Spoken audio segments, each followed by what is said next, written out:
Hello and welcome back to Not a Watch Snob. I am your host, Bill, and today we have a very smashing episode. Smashing!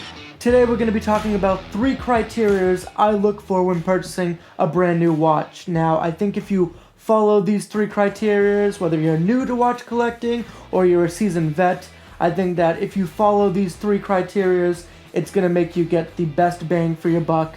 It's going to let you purchase something that is a very well-crafted, well-made, and beautiful timepiece. Number 1. The first thing we're going to be looking at is sapphire crystal. Sapphire crystal is made by crystallizing pure ammonium oxide at very, very high temperatures. It's expensive because, well, the tools they use to cut the sapphire crystals are diamond coated, and that's what just drives up the price of these sapphire crystals. And if you're purchasing a watch that has sapphire crystal, as we saw in the video, let's watch that again. Oh yeah, look at this. Seriously, look at this. I mean, honestly, sapphire crystal is your best bet because it's almost invincible. According to the moles scale, which is basically measures the hardest substances on Earth, it's measured at a 9, while diamonds are a 10. And for those of you who don't know, diamonds are actually the hardest naturally found substance in the entire world. Wow. 9 to 10, that's not a bad ratio over there. I specifically look for, when I'm purchasing any watch with sapphire crystal, is I'm looking for anti-reflective coating on that sapphire crystal because, believe it or not, sapphire is one of the most reflective substances on Earth as well. So I just think that having this added sapphire crystal and anti-reflective coating just makes this timepiece so much more valuable. It gives it some balls. It makes it a tough timepiece that you will have for a very long time. Most brands actually have sapphire crystal at any budget, anywhere from entry-level Tissot's all the way up to Rolex and above. So you can find, it's readily available, and you can definitely find sapphire crystal no matter what.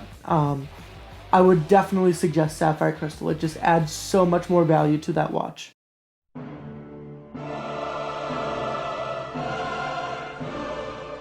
The second thing I look for is band and case material. Now, the material I tend to look for is 316L surgical steel. Now, the reason why I look for this is because it's kind of industry standard, but it's also top of the line. It's top quality stainless steel for any watch. It's resistant against corrosion. It's a reliable metal that doesn't scratch very easily, but the good thing is if it does scratch, it's very polishable. It's pretty, it's shiny, it can be dressed up with PVD coating, and it's just a tough material. 316L surgical steel. Definitely look for that when purchasing a new timepiece.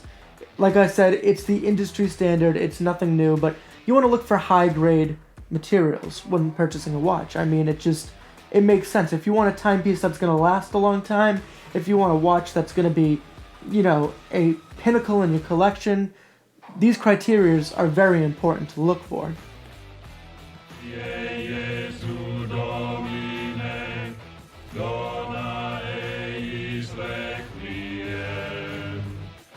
Up next, what would be the watch without the movement? The movement is definitely number 3 on my list. If those 2 simple checks check out, then you move on to the movement, because it's like buying a Ferrari with a Subaru engine. Why would you do that? Why would you buy the top of the line product with a junk part? So movements I tend to personally look for are Swiss or sometimes Japanese, but mainly I'm snobby when it comes to this. I go for Swiss movements, and the Swiss movements I look for are Ronda, which is quartz, ETA or ETA as it's pronounced, automatics such as the 28242, the 2892. You're probably wondering, what are these numbers you're throwing out at me? These numbers aren't really important if you're just looking to get a watch. If you just only care about the watch, but these caliber numbers are just what you look for I don't know. They're not important. Let's just be honest. They're just really not important. The 2829 is in the Cal 7 tag here. A lot of big brands use these movements, such as Hamilton. Hamilton utilizes the Valjoux, I believe that's how you say it. Valjoux. The Valjoux 7750, which is a chronograph. Edda's just really known for making these beautiful, beautiful decorative movements, and most of the big name watch brands that you see in-house movements are just modified Eddas, which just is really cool. If you can find a watch that says in-house movement, definitely hands down grab that, because I think an in-house Swiss movement just means that they're putting a lot more detail onto that watch for you, and they're making it sort of their own unique style. Up next we have Sellita. Sellita, I believe, used to be a part of Edda. They used ETA prototypes to make their movements, such as, well, the SW200 is basically a copy of the 28242, and the SW500 is a copy of the Valjoux 7750. I've had a lot of great watches with the Sellita movement, such as my Christopher Ward 600 Trident Pro. It's just a beautiful, beautiful watch, and the Sellita worked really nice. It was a quiet movement, which I liked. It didn't rumble when you spun the winder. I like every Sellita that I've had so far, and every Edda you can't go wrong with. I mean, they're just household names. Another watch brand I look for, a movement brand I should say, I look for Japanese quartz movements, such as Seiko. Seiko's brilliant because they make their own in-house movements. They're used worldwide. Almost every automatic lower tier to higher tier watch uses Seiko movements, such as you'll see a lot of the NH35, the 7526. These are numbers you should be looking for definitely when purchasing any movement that says it's Japanese, because Seiko's just top tier, industry standard. They make a lot of, like even lower end to mid tier watches, such as Deep Blue Divers use NH35 movements on their automatics. So it's just a lot of great quality watches out there that you can find with a Seiko movement.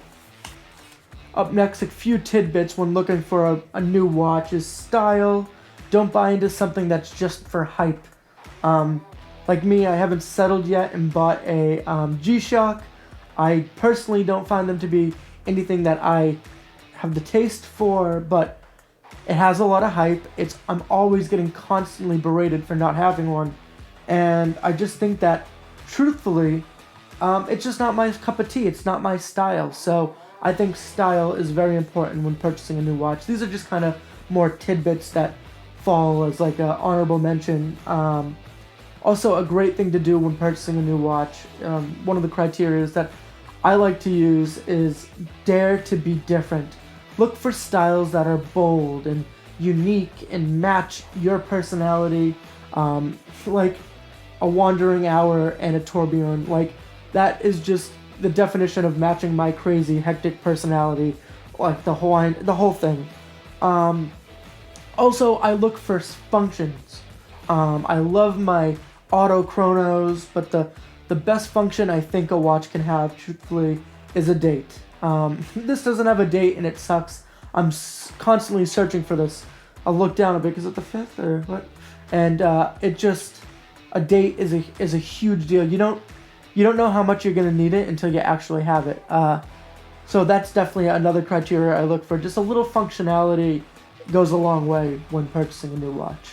That wraps up my 3 criterias when purchasing a new watch. I hope you enjoyed the video, and I hope you found it informative. And remember, I'm not a watch snob, and neither are you. I'm your host, Bill, and I hope you have a marvelous day. Thank you.